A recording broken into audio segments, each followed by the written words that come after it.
নমস্কার দর্শক বন্ধুরা, সহজ ভাষা ধর্মকথার নতুন পর্বে আপনাদের সকলকে সুস্বাগতম। বন্ধুরা, আমরা প্রত্যেকেই চাই আমাদের জীবনে একটা ঝকঝকে ক্যারিয়ার হোক, আমরা প্রত্যেকেই যেন সাফল্যের চূড়ায় উঠি, রোজগারপাতি যেন ভালো হয়, বা যদি আমরা পড়াশোনা করি তাহলে আমাদের যেন পড়াশোনাতে রেজাল্ট খুব ভালো হয়। এটা আমরা প্রত্যেকেই চাই।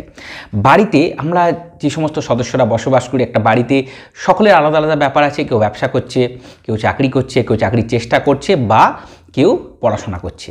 এই যে বাড়ির প্রত্যেকটা সদস্যের আলাদা আলাদা একটা কেরিয়ার আছে, সেই বিষয়ে এমন একটা টোটকা উপায় যদি পাওয়া যায় যার ফলে প্রত্যেকের কেরিয়ারেই সেটা প্রভাব ফেলে, সেই বিষয়ে আজকে আলোচনা করব। এবং তার সাথে সাথে যেহেতু কেরিয়ার, তাহলে অবশ্যই কেরিয়ার যখন ঝকঝকে হবে, রোজগারটাও ঝকঝকে হবে। অর্থাৎ এই টোটকা উপায় করলে কিন্তু বাড়ির প্রত্যেকটা সদস্যের কেরিয়ার যেমন ভালো হবে, তার সাথে সাথে বাড়ির রোজগারও কিন্তু অবশ্যই বৃদ্ধি পাবে। তার আগে বন্ধুরা, এখনও পর্যন্ত আপনারা আপনাদের এই প্রিয় চ্যানেল সহজ ভাষায় ধর্মকথাকে যদি সাবস্ক্রাইব না করেন, তাহলে প্লিজ সাবস্ক্রাইব করুন এবং পাশে থাকা বেল বাটনটা অবশ্যই ক্লিক করুন, যাতে পরবর্তী ভিডিও নোটিফিকেশনগুলো আর মিস না হয়ে যায়। বন্ধুরা, যেটা বলছিলাম, কেরিয়ারের দিকে বাধার সৃষ্টি হওয়াকে কিভাবে আমরা অতিক্রম করতে পারি এবং ঝকঝকে কেরিয়ার আমরা নিজেরা এবং বাড়ির প্রত্যেককে উপহার দিতে পারি। এর জন্য বাস্তুতে পজিটিভিটি নিয়ে আসতে হবে। বাস্তুতে বিভিন্ন রকম দোষ থাকে, যার ফলে কিন্তু কেরিয়ারের অনেক রকম সমস্যার সৃষ্টি হয়। ব্যবসা বৃদ্ধি হতে চায় না, সে বাস্তু যারা ব্যবহার করছে তাদের চাকরি হয় না, বিভিন্ন সময় দুর্ভাগ্য পিছু ছাড়ে না। অর্থাৎ ভালো কিছু করতে গেলাম, সম্ভাবনা তৈরি হলো, কিন্তু দেখা গেল সেটা প্রস্ফুটিত হলো না, শেষ পর্যন্ত সেটা ভালোভাবে শেষ হলো না। অর্থাৎ আমার সেই কাজটা কিন্তু সাকসেস হলো না। সাকসেস মানেই সফলতা। আর আমি আজকে আলোচনা করছি এই সফলতা নিয়েই, কিভাবে আমরা আমাদের জীবনের সফলতা চূড়ায় উঠব, রোজগার বৃদ্ধি করব। এর জন্য বন্ধুরা দেখছেন, যেহেতু সহজ ভাষায় ধর্মকথা, এখানে সহজ বিষয় আলোচনা করা হয়, নিখরচায় উপায় দেওয়া হয়। তাই আজকেও কিন্তু সেই রকমই একটা সহজ কিন্তু শক্তিশালী উপায় নিয়ে হাজির হয়ে গেছি। প্রথম বন্ধুরা, এই উপায়টা করতে গেলে, যেটা প্রত্যেকবার বলি, অবশ্যই মনে ভক্তি বিশ্বাস সহকারে করতে হবে। টোটকা কিন্তু বিশ্বাস ছাড়া কোনো কাজ আসে না। দ্বিতীয় যে বিষয়টা বলবো সেটা হচ্ছে, অবশ্যই আপনাদের সততা এবং পরিশ্রম বজায় রাখতে হবে। এরকমটা না যে টোটকা করলাম আর কোনো চেষ্টাই করলাম না, আকাশ থেকে টুপ করে সফলতা আপনাদের হাতে এসে পৌঁছে গেল, এটা একদমই না। সবসময় জানবেন, আমাদের চেষ্টা, আমাদের কর্ম আমাদের সফলতা চূড়ায় নিয়ে যায়, কিন্তু তার সাথে কিছু বাধা বিঘ্ন আমাদের পূর্ববর্তী কর্মফল থাকে। সেইগুলোর জন্য আমাদের বিভিন্ন রকমের এই যে টোটকাগুলো আমাদের প্রাচীন কাল থেকে মুনি ঋষিরা বলে এসছে, বিভিন্ন রকম গ্রহ দোষ নিবারণ হেতু, এবং সেইগুলো করলে সেই যে অবস্ট্রাকশন বা বাধা, সেগুলো দূর হবে কেরিয়ারের পথে, আর আমরা তত্তর করে এগোতে পারবো।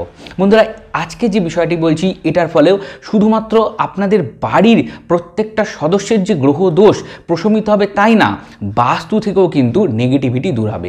এর জন্য আপনাদের যেটা করতে হবে, একটা মাটির টব বা পাত্র নিতে হবে। প্রথমে মাটির টব বা পাত্র, একটা মাটির টব নিয়ে নিতে পারেন, বা যে কোনো মাটির পাত্র নিতে পারেন। মাটির হতে হবে, কোনো রকম স্টিল বা প্লাস্টিক হলে চলবে না, অবশ্যই মাটির হতে হবে। দ্বিতীয় যে বিষয়টা জোগাড় করতে হবে সেটা হচ্ছে 3 রকমের মাটি জোগাড় করতে হবে। প্রথম মাটি যেটা নেবেন সেটা হচ্ছে গৌশালা, অর্থাৎ যেখানে গরুরা থাকে, গোশালা যাকে বলা হয়, যেখানে বিভিন্ন গোয়ালার বাড়ির থেকে আপনারা নিতে পারেন, বা গোশালা আলাদা করেও তৈরি থাকে বিভিন্ন জায়গায়, যেখানে গরু বসবাস করছে, সেটাই গোশালা। সেই গোয়াল ঘর বা গোশালা থেকে আপনারা মাটিটা সংগ্রহ করে নিয়ে আসবেন। কিছুটা পরিমাণ, কোনো নির্দিষ্ট পরিমাণ নেই, আপনাদের ইচ্ছে মতন আপনারা নিয়ে আসবেন। যেখানে গরু থাকে, গোশালা বা গোয়াল ঘর, সেখান থেকে মাটি নেবেন। দ্বিতীয় মাটি নেবেন কোথা থেকে? যে জায়গায় কোনো রকমভাবে চাষাবাদ হয়েছে, অর্থাৎ ফসল ফলেছে, ধান হতে পারে বা কোনো রকম জমিতে ফসল হয়েছে, সেই জমির যে ফসল হওয়া যে জমি, সেই জমির, অর্থাৎ ধান চাষ হয়েছে, যে কোনো রকম চাষ হয়েছে, সেই জমির থেকে কিছুটা মাটি নিয়ে আসবেন।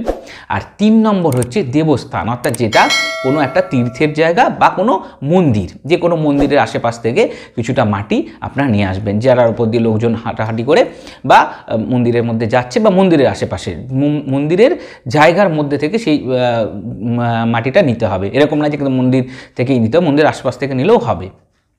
এইভাবে 3টে জায়গার মাটি আপনারা সংগ্রহ করবেন। তাহলে কী কী বললাম? একটা হচ্ছে গোশালা, যেখানে গরু থাকে।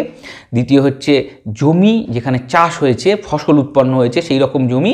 আর তৃতীয় হচ্ছে মন্দির, দেবস্থান, এই 3 রকম জায়গা থেকে আপনাদের মাটি নিয়ে আসতে হবে এবং ওই যে মাটির পাত্র বাড়িতে নিয়েছেন সেখানে রাখতে হবে। সংগ্রহ আপনারা যে কোনো দিনই করতে পারেন, তবে রেখে যেটা রাখবেন একদম 3টে মাটি মিশিয়ে যে রাখবেন সেটা হতে হবে হয় পূর্ণিমা তিথি না হলে যে কোনো মঙ্গলবার, হয় পূর্ণিমা তিথি না হলে যে কোনো মঙ্গলবার।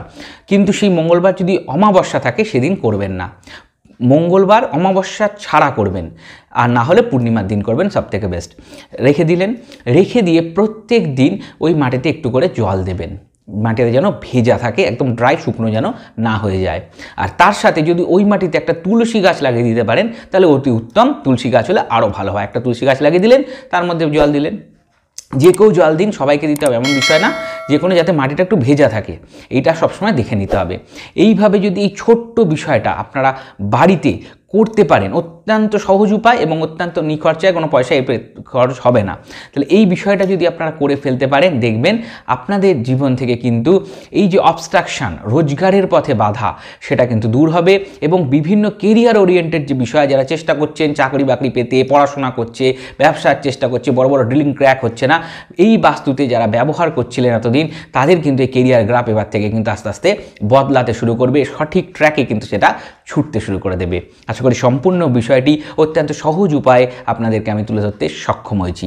সহজ ভাষায় ধর্মকথায় আমরা বিভিন্ন রিসার্চ ভিত্তিক ওয়েতে এইরকম ছোটোখাটো কিন্তু অত্যন্ত শক্তিশালী টোটকা তুলে ধরি। আপনারা যদি সেই সমস্ত টোটকা নিয়মিত দেখতে চান তাহলে অবশ্যই সহজ ভাষায় ধর্মকথাকে সাবস্ক্রাইব করুন, পাশে থাকা বেল বাটনটা ক্লিক করুন, আর আজকের পর্ব অবশ্যই বন্ধুদের সাথে শেয়ার করুন, সকলকে জানতে সাহায্য করুন।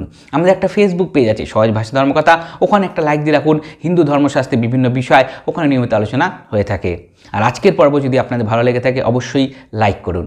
সকলে ভালো থাকবেন, সুস্থ থাকবেন, দেখা হবে পরবর্তী পর্বে। নমস্কার।